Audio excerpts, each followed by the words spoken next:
Well, here at the TOFA Project, I make no secret of the fact that I believe that self-defense is a human right, and it's unfortunately a right that has been limited or even taken away from us in different contexts in different parts of Australia. Many Australians are getting fed up, none more so than in Victoria, where home invasions have become seemingly a nightly occurrence. And sadly, last night, the night before I'm recording this interview with David Limbrick MP, was no exception to that. But David Limbrick MP joins me right now because he is a Victorian Member of Parliament who is seeking to do something about this. David, thank you for joining me once again on the TOFA Project. Thanks for having me. You've been a long-time advocate of people's rights to be able to defend themselves, to stand up for themselves in various ways that are beyond what seems to be currently allowed under the current settings of the policies, the laws, and also the way that those laws are interpreted and applied. What is it that you're seeking to change?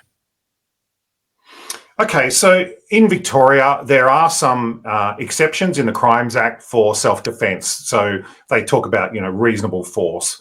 But this hasn't been reviewed since 2013. So what I'm asking the government to do on Wednesday, we're moving a motion in the upper house that will ask the Attorney General to direct the Victorian Law Reform Commission to conduct a review of these laws with particular attention to what they've done in the United Kingdom, where they have what's called castle law, where there is the balance is sort of shifted way towards the homeowner in these situations rather than towards the criminals. And I think that this is something that we should be looking at in Victoria because unfortunately, we've had so many of these incidents. And I think that we need, it's time to look at these laws and make sure that the law is on the side of homeowners defending their families and not on the side of criminals. Forgive me for interrupting my interview with David Limbrick MP. My name's Topher Field. This is the TOFA Project, and I'm 100% viewer supported.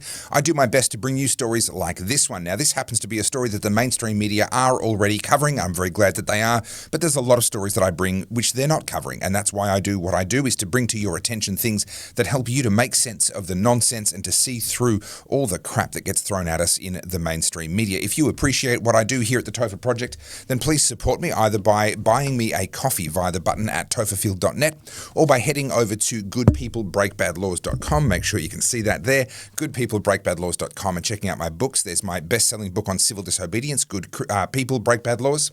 Its sequel, which is about the theology of civil disobedience, Good Christians Break Bad Laws. There's also my DVD of Battleground Melbourne. Now, if you haven't seen this, you can also watch it for free at battlegroundmelbourne.com, but if you'd like something to put on your shelf, you can get the DVD, as well as my range of merch in a whole host of different designs in t-shirts, long sleeve t-shirts, and in hoodies, all available from Good People Break Bad Laws. And everything you buy is going to be helping me to keep bringing you stories like this one. So without further ado, let's get back to my interview with David Limbrick.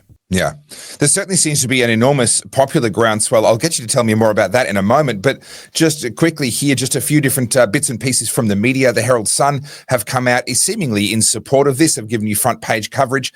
Here's a quick excerpt from Channel 10. Aliens coming face to face with violent home intruders. Some fight back, others use unconventional methods. And they go on to talk about a lot of different things in that particular piece. It's quite a good piece. I recommend people look it up. This media response tends to suggest, at least from where I'm sitting, that this is an idea that might be able to find some legs. Well, there's a lot of people that can sympathise with this. The person in the Herald Sun article, Aaron, I went out and met him last week. He's in my electorate, and he lives with his wife and teenage daughter in their house in Clyde. And a thief came in the middle of the night. He heard them. He picked up a baseball bat and he went to, attack them, and they ran away. Now, I had the conversation with him. What would have happened if you had a swung and hit him in the head? Would you have been covered? And no one can actually give me a straight answer of, would he have actually been charged with something or gotten into trouble? Would it have been considered a reasonable and proportionate response? I mean, my view is that if someone's sneaking around in your house in the middle of the night, they're there for no good. And I'm on the side of homeowners here. Like, if someone gets hurt while they're trying to burgle someone's house or do God knows what, it's a F around and find out moment, I think. Look, I couldn't agree with you more. There was a moment, an incident last night in Melbourne. You were just briefing me on that. I actually hadn't come across the news yet. Tell me a little bit, David, about what happened last night and how this may play into this whole narrative and this, I guess, contest over whether or not we should be more allowed to defend ourselves in our homes. Yeah, so the details are still pretty sparse because it only happened, it hasn't even barely been reported yet. But apparently what happened, there was a man in Albion, an 84-year-old man who had an intruder in his house armed with a knife. The man's son, lived next door and heard a commotion. He was a 50-odd-year-old man, and he raced in to help his father. And the father got punched. The old man got punched in the face by this criminal. There was an altercation. Apparently, the son got stabbed by this criminal, but managed to apprehend him. And they're both in hospital at the moment. Both the offender, the alleged offender, and the son are both in hospital in a serious condition at the moment. This is my concern, and I'm not commenting on that particular incident. This is a broader observation. My concern with the current settings and this reasonable force idea is that in practice, when you end up in court, and let's remember the process is the punishment, just being charged by police and then being found innocent is still a tremendous trauma and punishment on people that have already been a victim of crime in some capacity. But it seems at the moment that you have to wait until you've been stabbed, or you have to wait until they've had a go at you with some sort of potentially lethal force before you're really covered under the current law, to be able to do anything in return. People seem to have lost their patience for this. What are you hoping to achieve with this review? What are the timelines here? People are really looking for some rapid action, but that's not always politically possible. What are you hoping to achieve and when?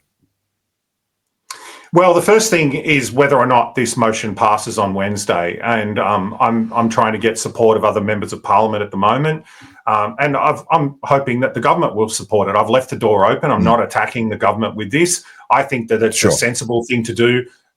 This isn't some means to attack the government. I'm just trying to do something that I think many Victorians, in fact, I would say vast majority of Victorians, think is a sensible thing. The reality of the matter is, and like over the timeline, look, I don't know how long that review would take, but a review like that I'm hoping it will allow public submissions. In fact, I've asked it to allow public submissions, and members of the public can let the Law Reform Commission know what they think about this. But the reality of the situation is, Topher, when someone invades your house, you're not thinking about what the laws are. You're thinking about protecting your family, right? And I think any parent would understand that.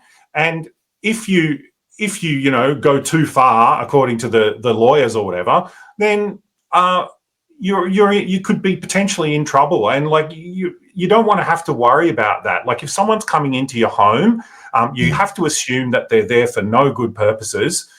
Like there was a great example recently. There was a guy in Queensland. He was high on meth. He invaded his home. He was a convicted rapist, apparently, and he found this person in the home in his child's bedroom, right?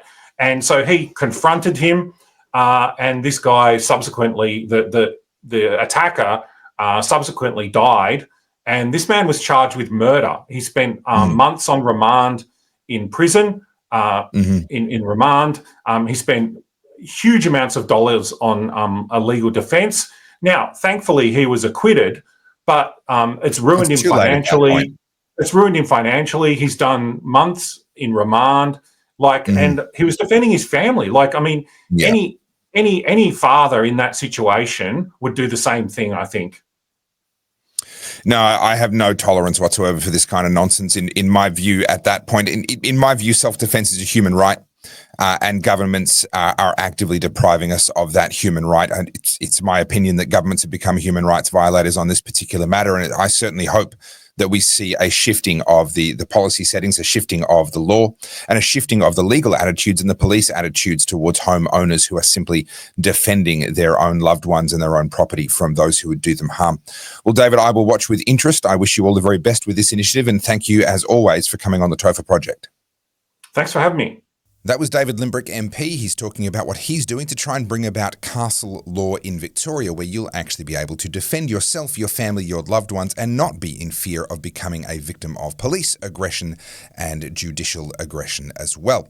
My name's Topher Field. This is the Topher Project, and I am 100% viewer supported. So please buy me a coffee via the button at topherfield.net and check out my books, my DVDs, my hoodies, my t-shirts, and more at goodpeoplebreakbadlaws.com. And you'll be helping me to continue with the Topher Project. Thank you so much for watching to the end. The algorithm loves you, and so do I. Please like, comment about castle law and what you think, and potentially what sorts of weapons and implements you would like to see being able to be used by law-abiding homeowners to defend your families and your homes.